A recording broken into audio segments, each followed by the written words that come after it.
Broadcasting from the business capital of the world, this is the Podcast Business News Network. And welcome back. We are going to talk about something today that I'm still trying to figure out, to be honest with you.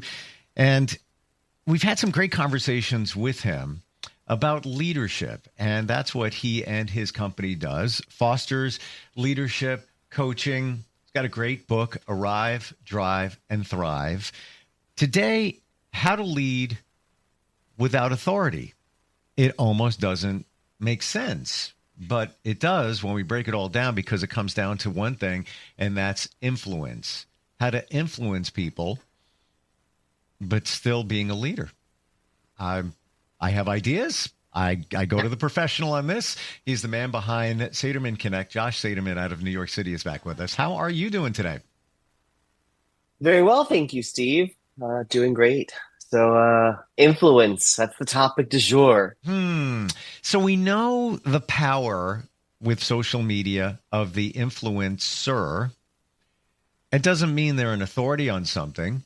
They could be talking about pens, and they know nothing or very limited information about pens, but they can influence others to buy this particular pen on its certain qualities. So I look at that, and then I look at a leader that isn't writing on true authority.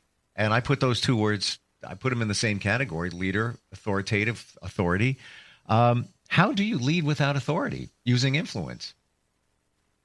There's lots of good ways to do that. The first thing to talk about is influence is, especially if I'm using Gallup's Clifton Strengths as a tool, influence is how you speak up, how you share. It might be how you tell a story, or how you present, or how you conversate. And so influencing is part of it is communication. So I'll start there, because influencing is not just one-stop shop. There's no one way to influence. There's also some context. You can influence up, you can influence down, and you can influence across an organization. Why would you want to influence down? Well, let's say you have direct reports, and let's say you're trying to accomplish a big strategy. Would you rather have somebody respect you and believe in what you're saying in terms of a strategic direction, or would you rather have somebody tell you what to do, right? And so in its simplest format, influencing down is all about making sure that you are paying attention to the needs of your organization or the needs of your people. And that requires vulnerable leadership. It requires explaining the why before the what and the how, thanks Simon Sinek.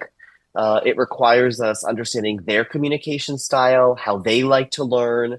And I'll pick on the how I like to learn for a minute. I'll call that in and focus on that, because I ask that a lot of my people. How do you like to learn? How do you learn best? You can be a visual learner. You can be an experiential learner. You need to see it. You can be an auditory learner. You like to hear it and watch while you're doing it.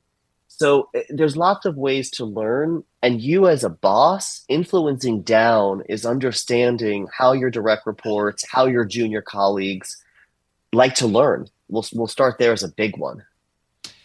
When you first started, call it with your company or in your career, where would you put that? Would you say that you became an influencer where you are already, like, out of the gate in that category?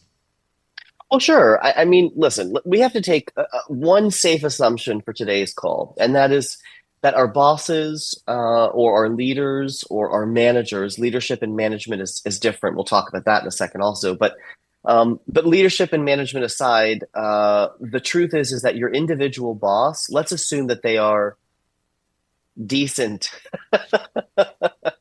We'll talk about the assholes later, but that's not for this moment. Now, hold on. I got you on that. But when we use the word decent, are we talking about a decent human being or a decent manager leader? Yes. Okay, fair enough. Yes, all things, right? Let's assume that we're human, right? And so bosses make mistakes. So we're not here to say that, your leaders are perfect. And that's why we're on this journey together, is that we're getting better every day. Mm-hmm. So just taking that pause, when I first became part of the workforce, It was sort of like a family. This is one thing I'll use as an analogy. I don't typically call teams family. They're teams. However, you look out into the world of managers and leaders, whether they're your direct supervisor, your direct senior executive, your direct, and you start to compare and contrast who's talking to who, which ways, how are they sharing information. So first and foremost is your learning. As long as you're listening with your eyes, you're learning. And the reason I say that is because you still have learned and lived experience. When we're in the workforce or workplace, we're also looking at the marketplace. And let me just share a little bit more detail so that the language is common language for everyone listening to today's podcast. Workforce is our internal employees. Workplace is our internal environments. And marketplaces are external environments. It can be client, it can be patient, it can be customer, it can be community, right? So when we influence, what we're doing is we're sharing, again, go back to where I started, we're sharing our voice. And that doesn't have to be always verbal, it can be written, but nonetheless, it's voice. So when I first graduated, I had a perspective because I was a 21, 22-year-old consumer. I wanted to buy things, or I wanted to have a good experience, or I wanted to share something with friends and loved ones and have them be motivated to join and be part of the conversation. So, right, for me, it was retail. It can be medical practice. It can be manufacturing a product. It can be CPG, consumer product goods. It can be biotech. I learned this in school. I had this case study. So absolutely, as an emerging leader, part of the Arrive, Drive, and Thrive, the Arrive portion of our leadership development work is all about emerging, evolving, rising leaders. And absolutely, there's voice in that. I want to share with you that I looked at my Clifton strengths, and now I see it's been a while. It's been exactly a year since I did them, within a couple of days. And now I see where you're going with this, because having not looked at them in quite some time, I scan through them and I'm looking for influencer as one of the strengths, one of the 34. I don't see it, but then I realize, oh, no, influencer is connected to your strengths. And it's an orange icon box next to it. Yeah. And for me, number one is strength is communication. That's an influencer. That's right. I didn't see it that way. If you go down to number 4, it's got the orange tab next to it, meaning influencer. And my number 4 strength is maximizer, whatever that is. Got to look that up. And then you pivot down to 11, which is woo. Got to look that one up too. I forget.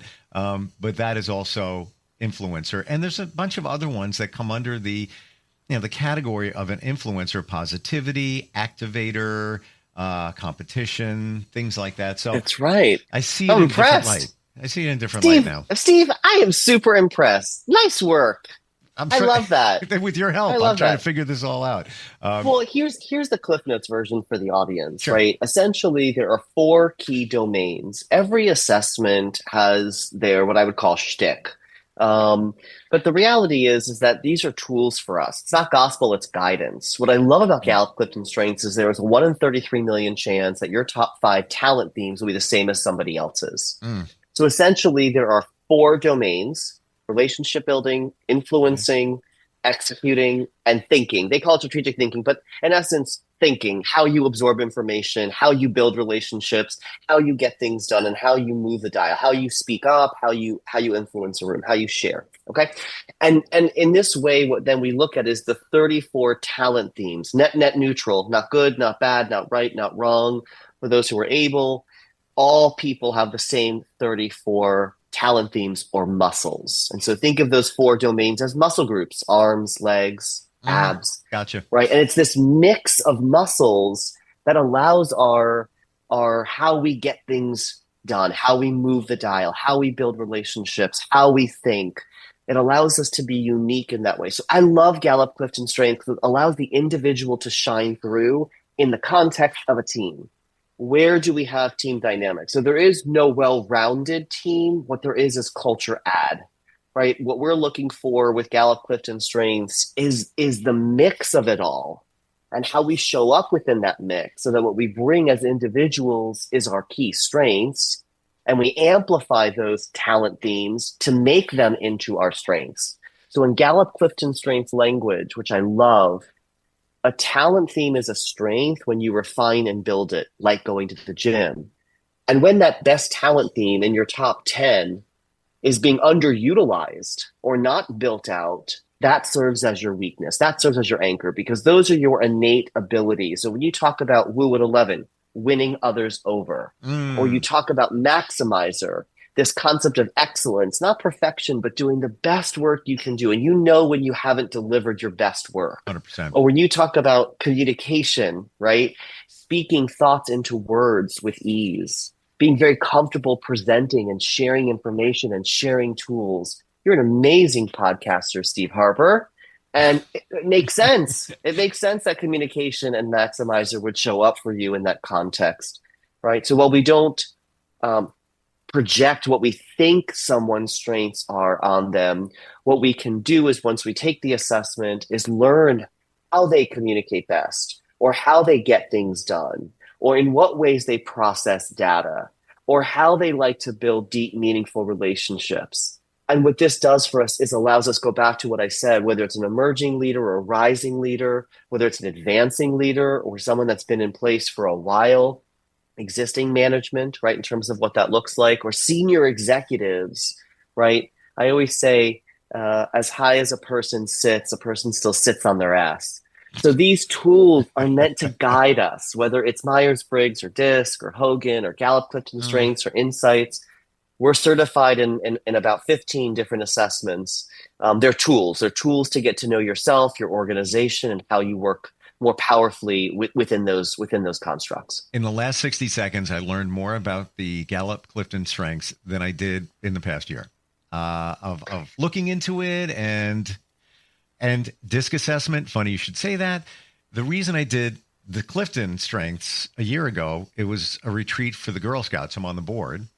And that was kind of the thing that they wanted to do. The retreat is coming up in 2 weeks, the yearly retreat. And what we're going to do is look at the Clifton Strengths and how we can not compare, but pair people with others in certain areas so we can achieve better goals. And we're also going to do a DISC assessment at that retreat. So you are speaking my language, Steve. I guess so now these are called they're called power pairs. They're actually it's a really amazing tool, power pairs, and that's essentially how do your talent themes and somebody else's come together, and in that way we we weave the team strengths together so we can maximize our overarching results. So I love this for you. This is very exciting. I can't wait to actually catch up and hear more about it. I'm talking to you now. I'm more excited about it. And I would even love to look. I was on the board development committee for 2 years. And it's a 2-year run. So I'm just about at the end of that. But we got a lot done. I would love to look at everybody's strength assessments in that team and see. Yeah. Now, when there are these pairs, are there similar strengths? Like, for example, let's say you're in a group of 4 people. Seems like everybody's getting it done. Would they have, like in their top 10 strengths, a lot of similarity? Maybe. It's hard to project. Sometimes birds of a feather do flock together. It's usual for us as humans to either hire or surround ourselves with people that think, act, process, do like us. Mm-hmm. We look for that camaraderie in that sense. That's why I used the word before, culture add. Here in organizations, how do we hire into culture fit? Well, they fit our culture. And what I say is the table keeps expanding. You don't have to worry about finding exactly the right number of seats at a table of 8. Make the table 10, make it 12, make it 14, right? If you're in growth mindset, thanks to Carol Dweck, continuous improvement, continuous learning also means you can expand. So why I say that is when I'm building teams or when I'm working with senior executives and boards to try to maximize high performance within a team, part of the way, so let's talk about influencing up, right? Part of the ways we influence up is we call to attention when we have employees or we have talent in the organization that are capable of more.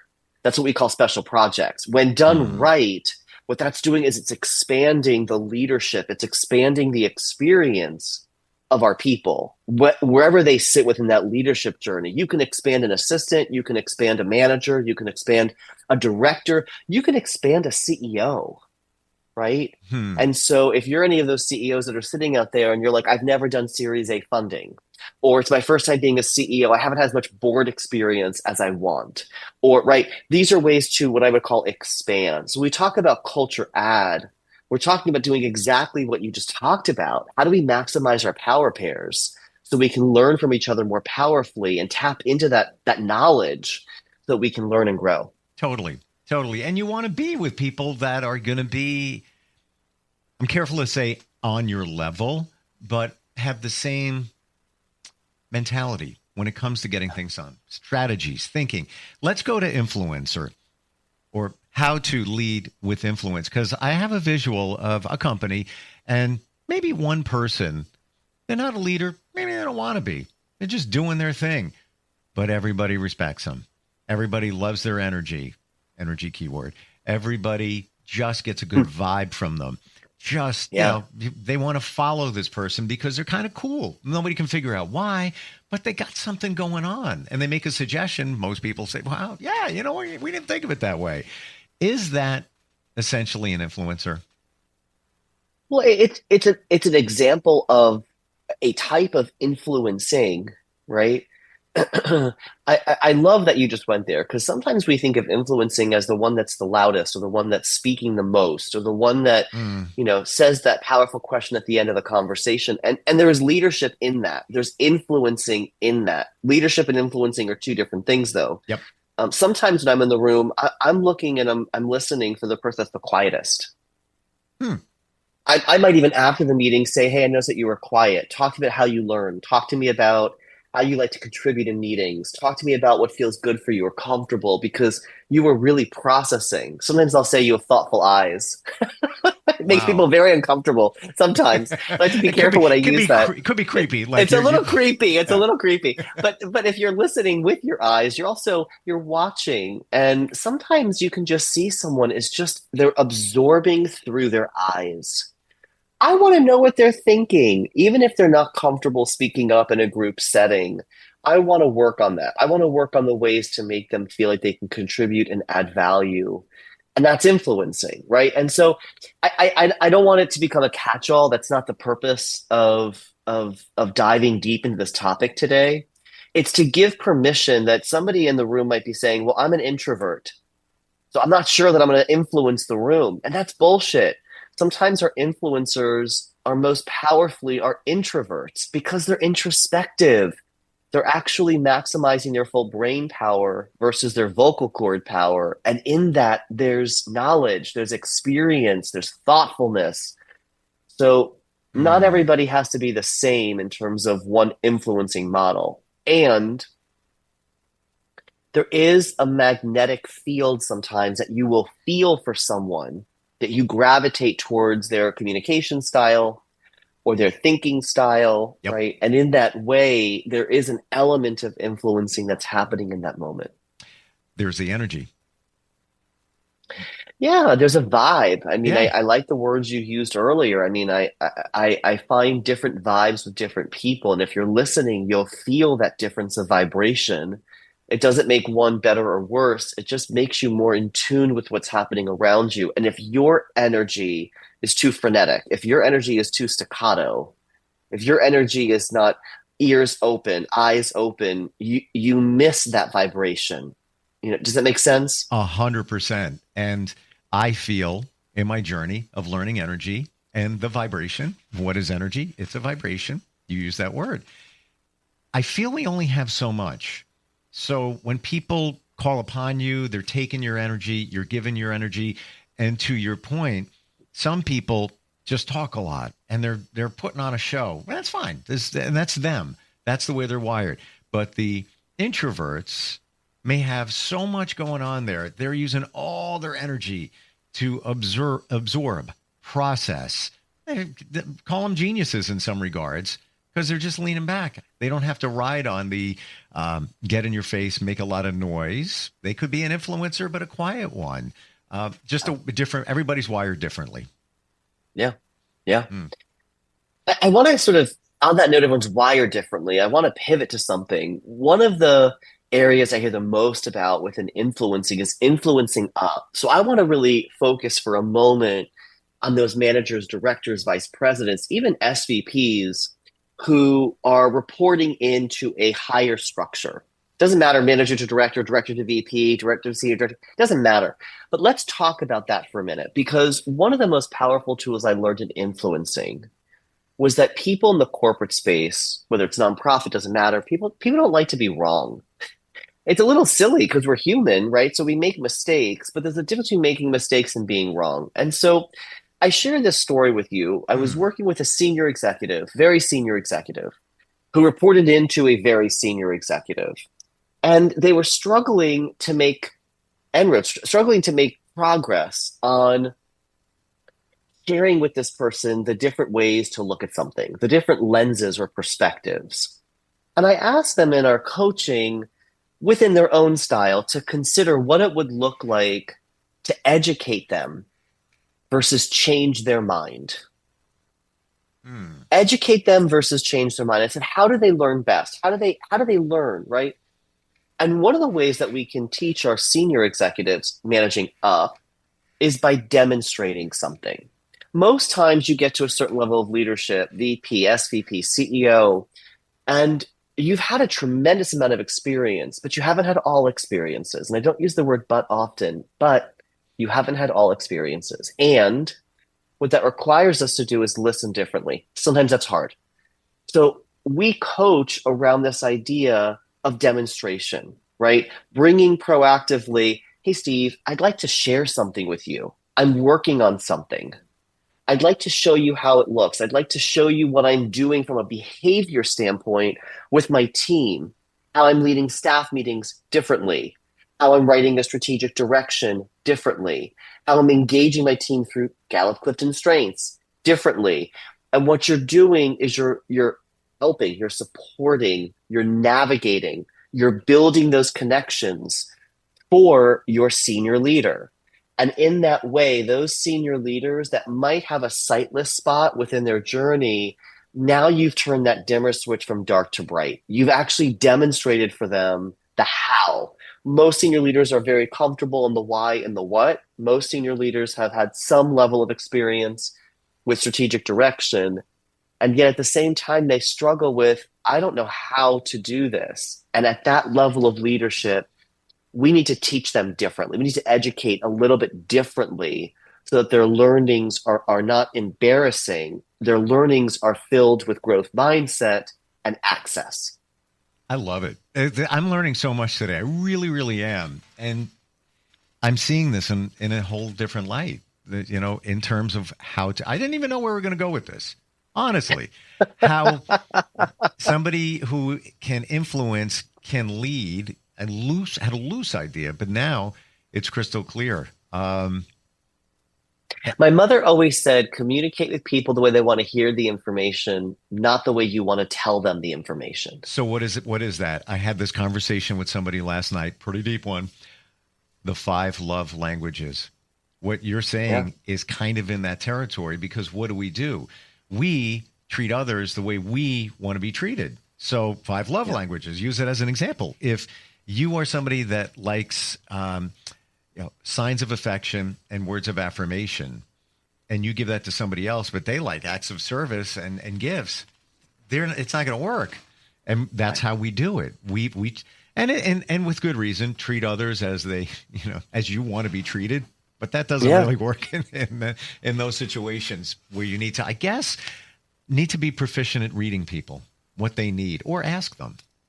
Well, like the 5 love languages, there are 3 to 5, I would say, tips or considerations for the audience, right? Number 1 is leadership is not reserved for title. We've talked in a previous podcast that leadership is different than management. Leadership is about sharing information and having environments where information sharing is appropriate. So for those cultures out there that are not embracing their values, or their values are not reflecting their organization, look at your values, right? Because this is how we behave, agnostic of title. And managers, again, management is about decision-making. It's not power or authority, but rather management is about where do we have decisions and possibility to make decisions. Leadership is agnostic. It's not reserved for the top. Influencing is essentially the ability to share, the ability to make sure people are feeling heard, are heard, right? Others are heard, right? Fill in the blank.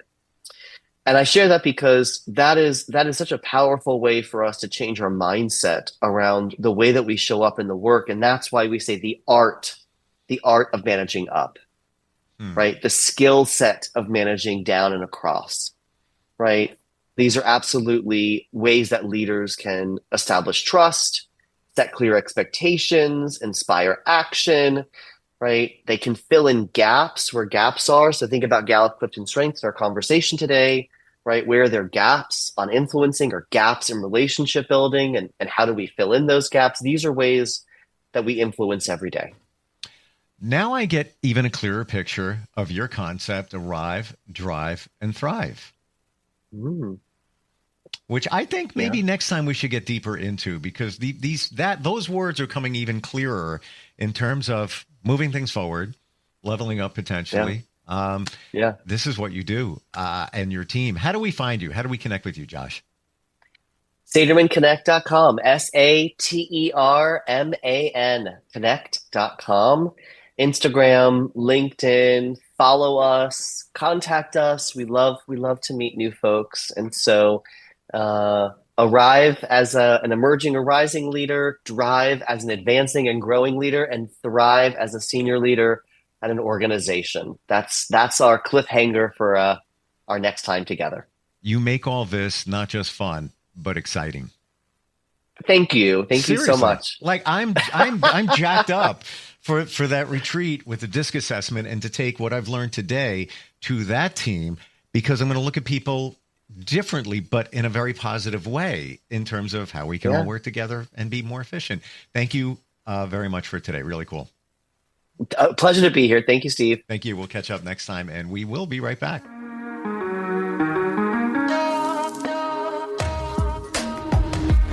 Broadcasting from the business capital of the world, this is the Podcast Business News Network.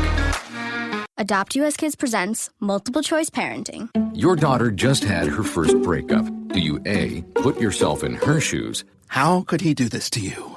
And for Sheila, she has split ends.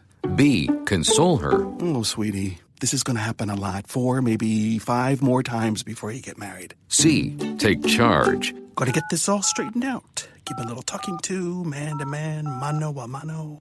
Hey, Steve! Is now a good time? No? Okay, no problem. Bye. Or D, help her find a new boyfriend? I know a great place to meet boys. The internet. Nice, single boys. Never mind. How about some ice cream? As a parent, there are no perfect answers. But you don't have to be perfect to be a perfect parent. Thousands of teens in foster care will love you just the same. For more information on how you can adopt, visit adoptuskids.org. A public service announcement from the U.S. Department of Health and Human Services, Adopt U.S. Kids, and the Ad Council.